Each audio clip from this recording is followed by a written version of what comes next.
After the dust settles, my, how we live in that place.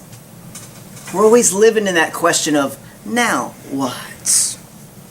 You know, there's been so many times where really in my life, all that I had left was the now what.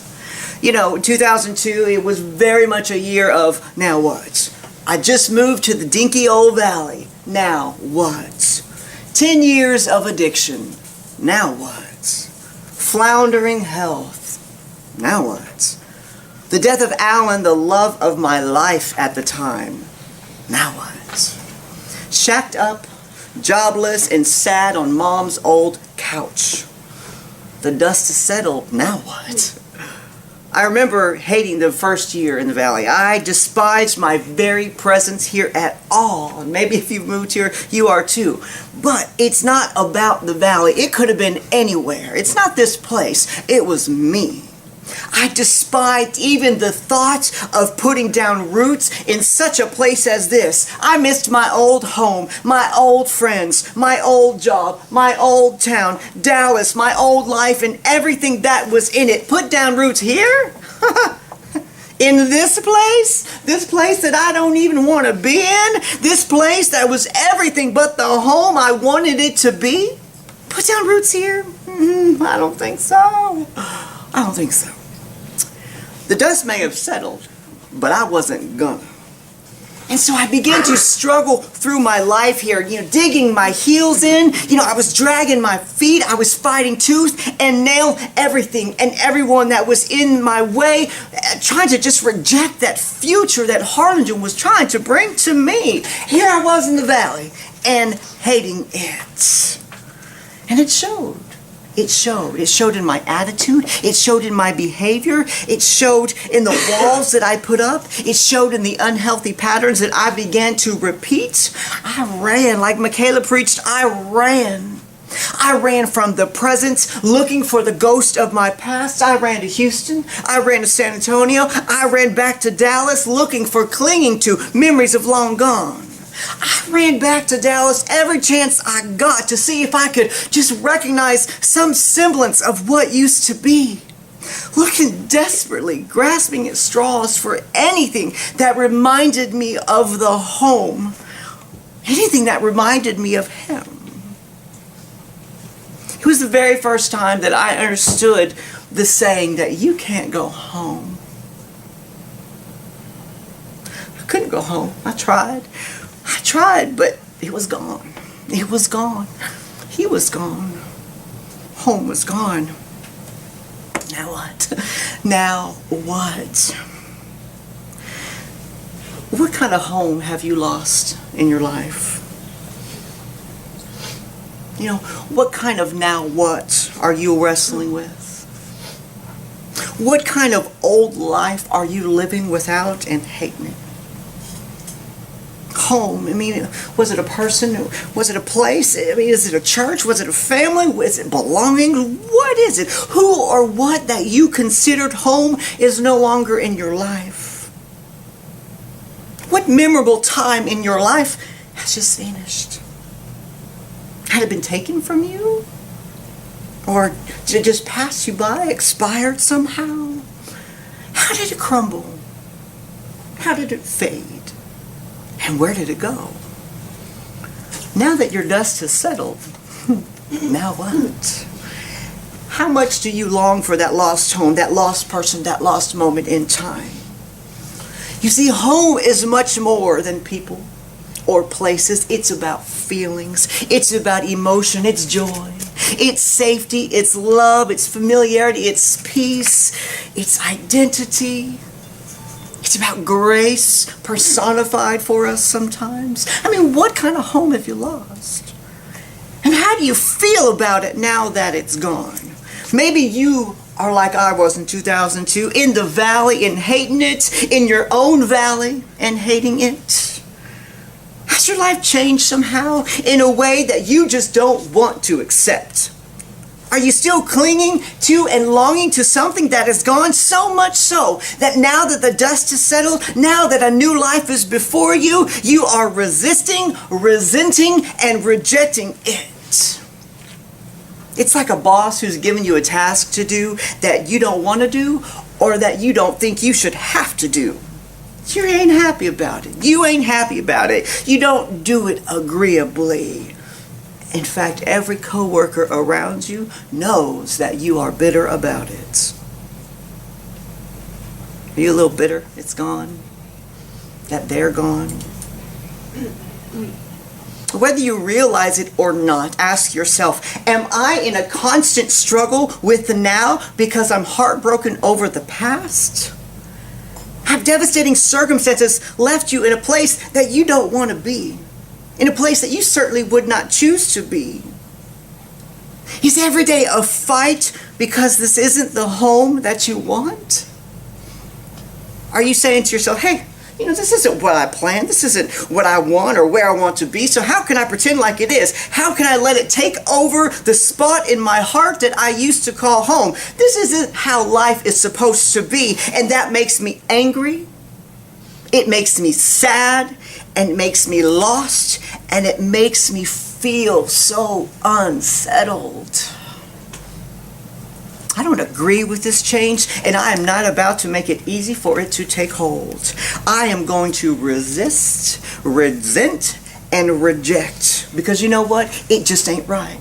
It ain't right. But the roots in this place? I don't think so. Back in 2002, I was angry that home was gone, and I was sad that life had changed. And it felt like, and maybe you can relate to this, it felt like if I aided the establishment of a new life, that somehow it was in violation of the old. That somehow by doing it, that I would be putting nails on a coffin of something that I just wasn't ready to let go of. So I resisted, and I resented, and I rejected. So after repeatedly chasing my ghost to Dallas, I realized that the city that I thought would bring me comfort, it no longer could. Home evidently wasn't a zip code, it was gone.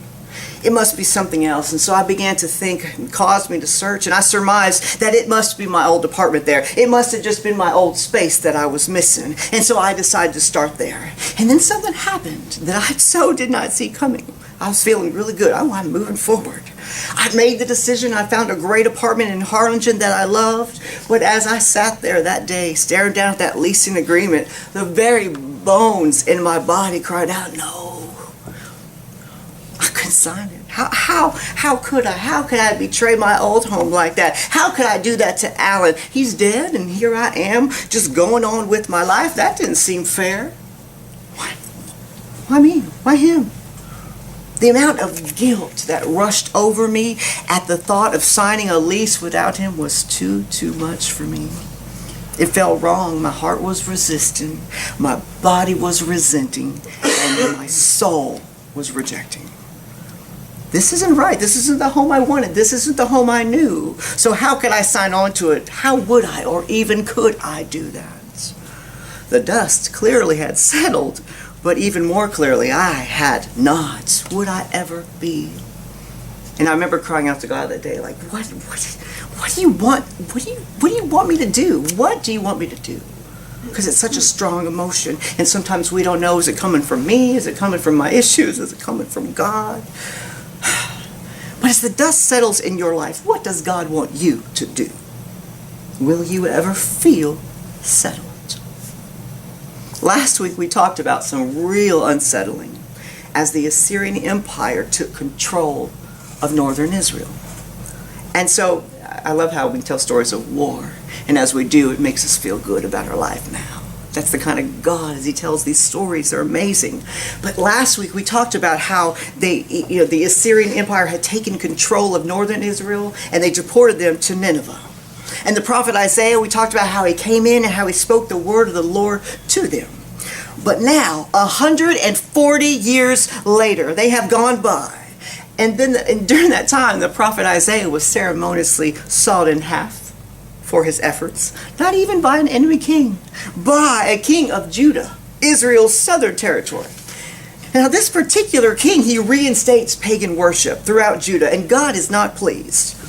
Now, as there's always a bigger fish, and the Assyrian Empire begins to weaken, and it's overthrown by Babylon, which actually at the time was a province of Syria. So there was a great king of Judah, though, that did rise up, called King Josiah. He came along, and he actually had some sense about him. He began to smash those pagan idols, and at the same time, there was a young prophet who said, yes, that's what God wants from you. And he rose up to serve with him, and it was the prophet Jeremiah. Now, Jeremiah is called the weeping prophet because he is known for his message of doom and gloom. He came, you cried.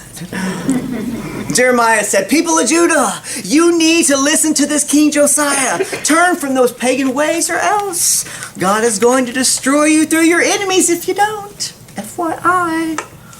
And of course, in usual fashion, they did not. Babylon began to invade Judah in 599 BC, and 2 years later, Babylon began to pillage Jerusalem and the temple.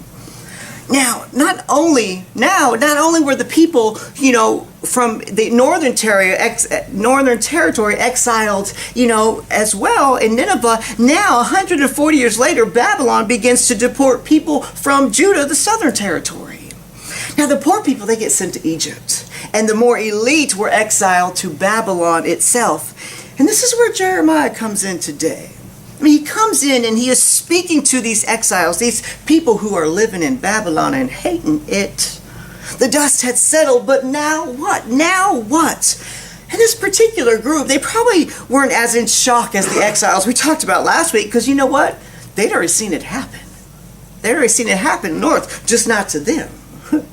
Psalm 137 describes for us more that state of mind that our brothers and sisters were in. It says, here by the rivers of Babylon we begrudgingly sit, we weep, remembering our old home. We weep. Here on these willow trees, we defiantly hang our harps because our captors and our tormentors, they demand our songs. They say, sing us one of your songs of Zion, sing of joy. But how could we? How could we sing of joy? How? How could we sing it all in this foreign land? How could I play a single note to God in this place? This is not the home I want. This is not the home I choose. Bitterly I will resist, I will resent, and I will reject. Sing I will not. Betray I will not. The dust may have settled, but I ain't gonna. In Babylon and hating it. In the valley and hating it, in wherever you are and hating it. Like us, the people were in that spot where they were fighting the whole way because it wasn't where they wanted to be. The people, they just wanted to go home.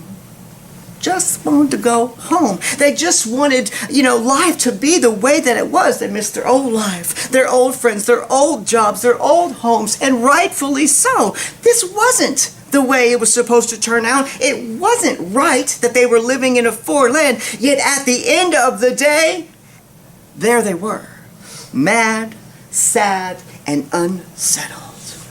My, that sounds familiar, don't it? Have you ever noticed when we get into those places in our life, when we are low, that we have a tendency to cling to the people who are telling us exactly what we want to hear? Oh, justify me. You see, Jeremiah is he's not the only prophet who was in the game at the time. There are other prophets, Shemaiah, Hananiah, among others, who are also there, and they are prophesying to our homesick brothers and sisters. Those other prophets, they're coming to them and saying, hey, y'all, you don't even worry about it. This whole little exile thing, it ain't gonna last long, maybe another year, if that. So just hang tight. Don't give in. Stand your ground. Keep your harps hung. Don't you sing. Dig your heels in. Dig them in. Dig them in. Remember your home. Remember your past. Resist them. Resent. Reject. Do all those things. Do not settle. Not in this place. Do not. They say. Too many times, it's just the nature of life that we have so many voices in our world telling us things, and it's hard to know what to do, that keep telling us all different kinds of things, We have these voices in our head that say, hey, be angry.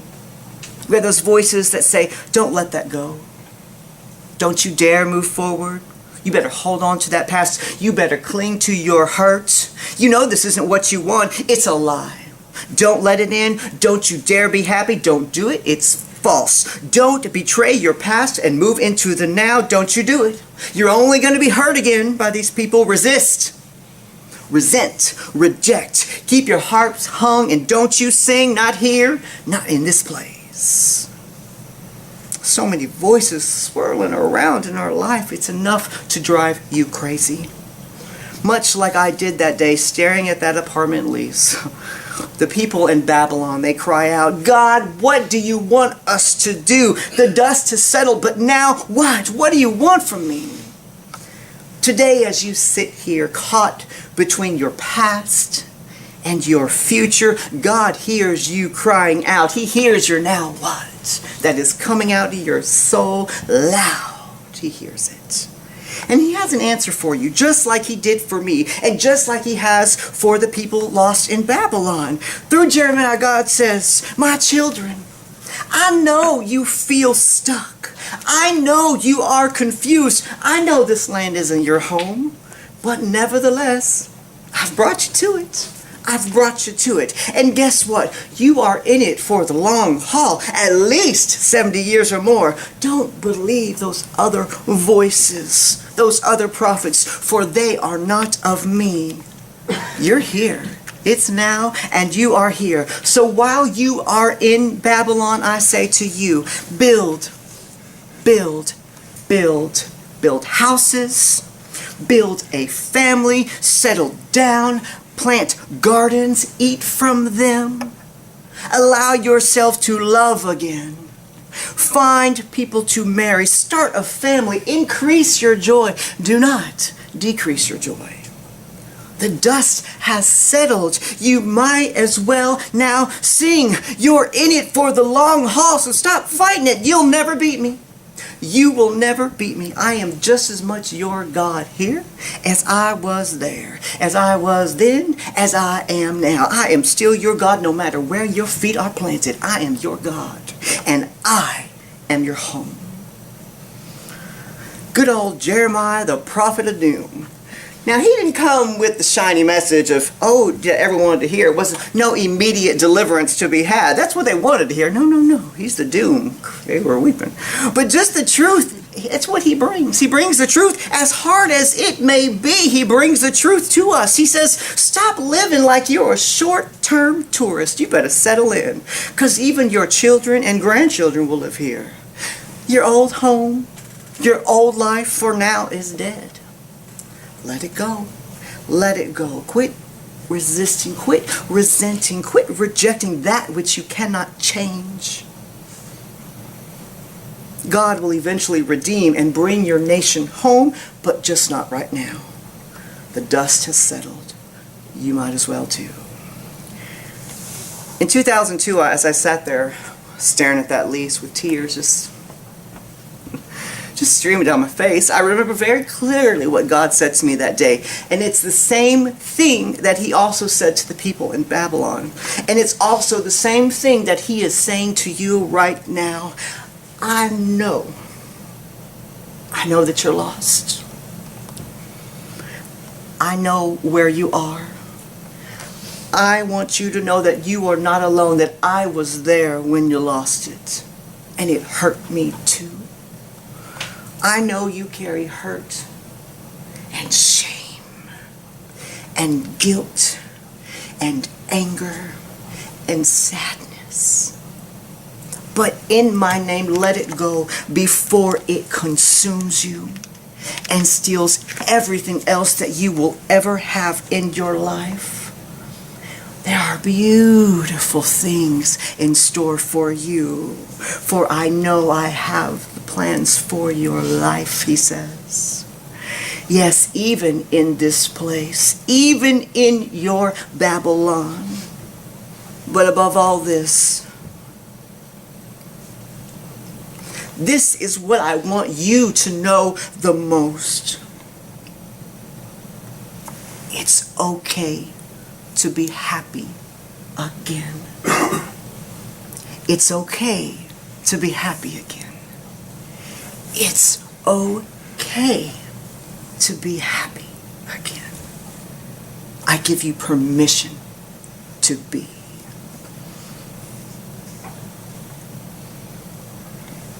Isn't it funny? You didn't even know that you needed to hear that today, did you? But God did. One of the great things that I love about Jeremiah, one of the things that he says to them, he says, the people are to seek peace with their surroundings, no matter how undesirable it may be. Today, God is calling you through him to quit resisting. I mean, aren't you tired of every day being a struggle in your life? Today, this very second, start seeking peace in every person and situation. Start seeking peace in places that you have recently rejected it. No matter how terrible they are, seek peace with it. Jeremiah must have tripped the people out that day. He says, oh, and by the way, you better pray for Babylon and its prosperity. Say what? Say, you want me to pray for the very people who hurt me, the very people responsible for my pain, and those people who stole so many things from me, pray for them? You want me to seek peace with them? Really, God? Really? Really? Yes, really. Because the only way that you will ever have peace is if you forgive who and what it is that took your old home away from you in the first place. Amen. So there it is. Who is your Babylon? Who do you still hold responsible? Who have you not let off the hook from what they took from you? There's your answer. Now you know what and who is the Babylon that you must forgive in order to move forward. For me at that time, I had to realize that I'm Babylon. I'm Babylon. I had to forgive myself for the role that I played in destroying my own home. And if I'm Babylon, why am I punishing all these people who just want to bring me into the promised land again? So what is your Babylon? Whatever it is, you need to seek peace there. That's what God is saying to you today. Start there. Otherwise, you will always be in exile and you will always be an outsider in your own life. Do you hear him? Do you hear him? He's talking to you. It's time to let it go. Here's the deal. For the time being, like Jeremiah says, that old home, it's gone. It's an undeniable fact. Now, you may be back there one day again, and you may not be. But the truth is that either way that you are here now, whether or not it's the same again, you don't have any control over that. You are here now. So quit punishing the people who are trying to make a home with you because of another home that you lost. Life is too short to sow a single seed of bitterness, no matter how small, no matter how disguised, no matter. It's too small. Life is too small. Grab your harp. Grab it from the willow tree and you sing, my friend. You sing wherever you are, for I know why the caged bird sings. You better sing, because joy before God is joy before God, no matter where you're standing. It's time to let yourself move forward, to stop repeating those stupid patterns in your life simply because they feel like an old home to you.